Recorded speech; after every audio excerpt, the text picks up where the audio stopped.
In today's video, I am going to teach you how to create animations in Figma with Shapelax plugin, mouse-driven effects. Start by opening your design in Figma. Make sure you are working in the file and page that contain the element you want to animate. Next, prepare your frames. Create a vector shape inside a frame. This first frame represents your starting state. It could be a simple icon, a blob, or any custom vector. Keep the frame size consistent with where the animation will live. Now duplicate this frame.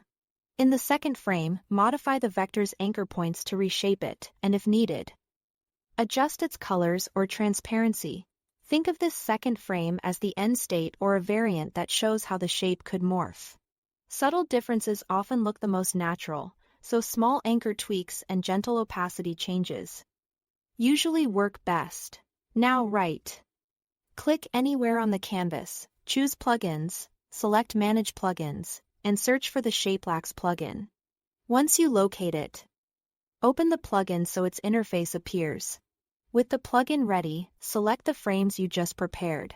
Choose them in the intended order so the plugin understands the relationship between your starting and ending visuals. Inside the Shapelax interface, adjust animation, timing, easing, and spring effects. Timing controls how quickly the effect responds and settles. Easing sets the acceleration and deceleration, which helps the motion feel organic rather than linear. Spring effects introduce elasticity, how much the animation overshoots and how tightly it snaps back, so the object feels responsive to the mouse without looking jittery.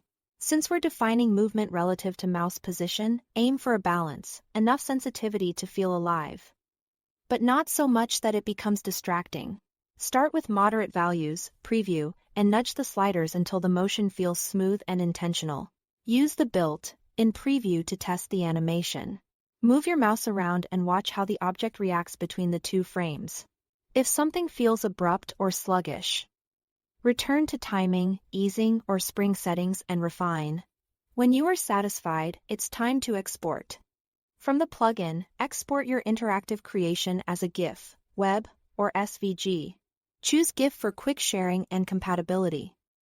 Web for crisp playback and smaller file sizes on the web, or SVG when you need scalable, vector-based output that stays sharp at any size. That's it. Thanks for watching.